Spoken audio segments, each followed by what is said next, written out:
Some women don't chase, and yet they're never forgotten. There's a particular kind of woman who moves through the world like water through stone, quietly, persistently, leaving her mark in ways that cannot be erased. She doesn't announce her departure.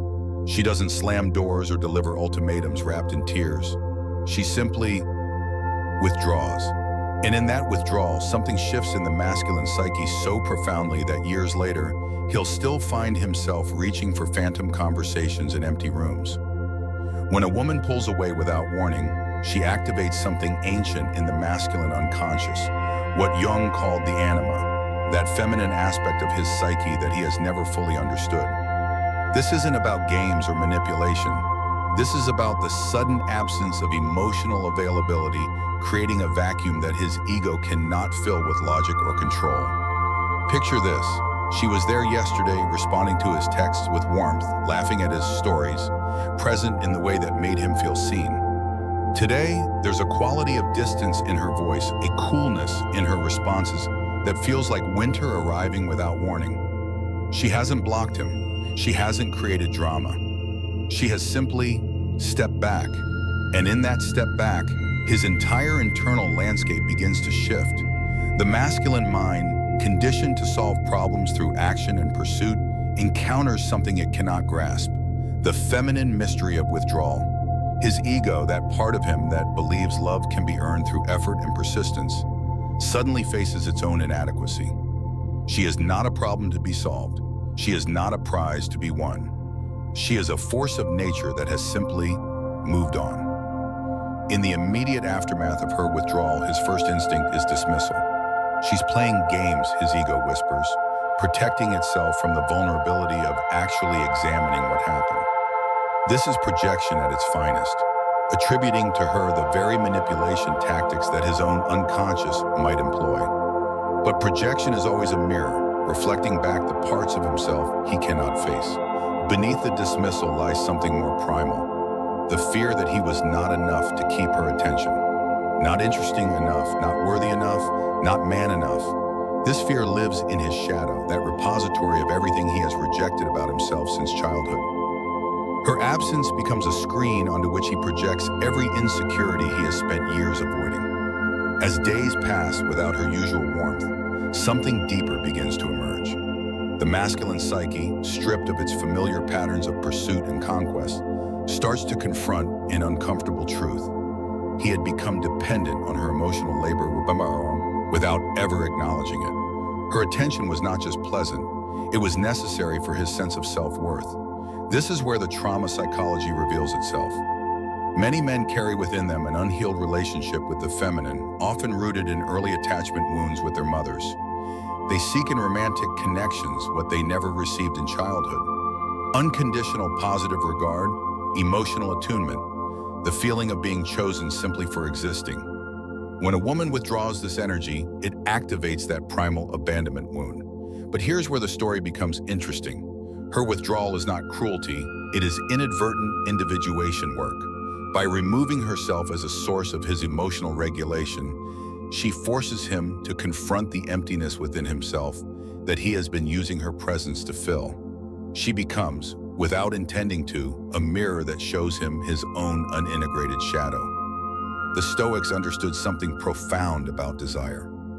That we often want most what we cannot have, not because of its inherent value, but because of what its absence reveals about our own attachment to outcome. When she pulls away, his desire intensifies, not because she has become more valuable, but because her unavailability confronts his ego's need to control the narrative of connection. He begins to replay every conversation, every moment, searching for clues he missed.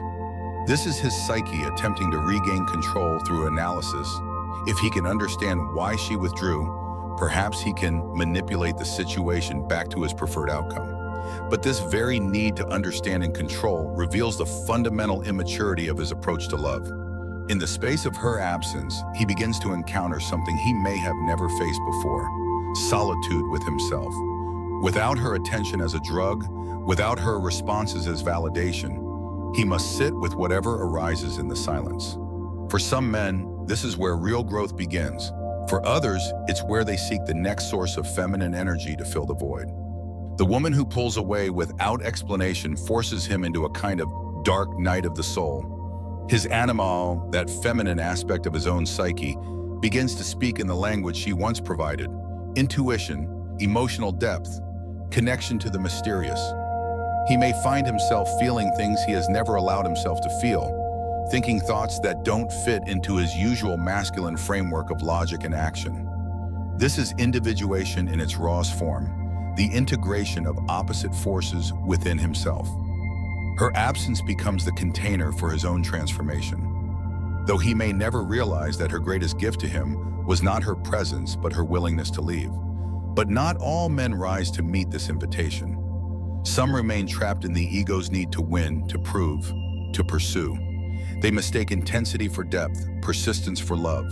They create elaborate fantasies about who she was and what they lost, turning her into a symbol rather than seeing her as a human being with her own needs and reasons for withdrawal.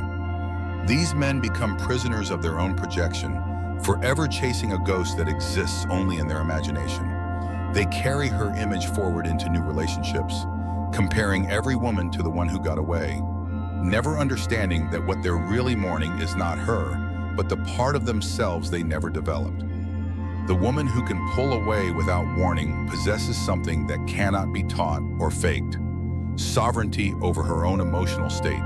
She has done her own shadow work, faced her own patterns of codependency, and chosen self-respect over the temporary comfort of being wanted by someone who cannot see her clearly.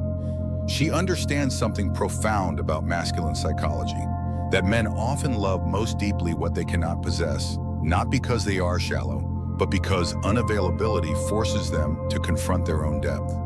She is not withholding love. She is refusing to participate in patterns that diminish both of them. Her withdrawal is not punishment, it is preservation. She is protecting her own energy, her own heart, her own journey toward wholeness.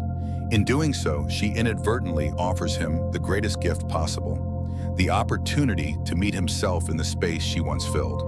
When you understand this dynamic, you realize that your power lies not in what you give, but in what you refuse to give to someone who cannot receive it fully. Your withdrawal becomes an act of self-love disguised as absence. Your silence becomes a teacher more powerful than any words you could have spoken. You are not responsible for his awakening. You are not responsible for filling the voids in his psyche. You are not responsible for being the feminine energy that helps him become whole. Your responsibility is to yourself, to honor your own needs, to protect your own energy, to move toward relationships that nourish rather than drain. The woman who walks away in silence isn't weak. She simply sees more. She sees the patterns before they crystallize into resentment. She sees her own worth before it gets lost in someone else's inability to recognize it. She sees the future that awaits when she chooses herself over the comfortable fiction of being needed by someone who doesn't know how to love. And in that seeing, she becomes unforgettable.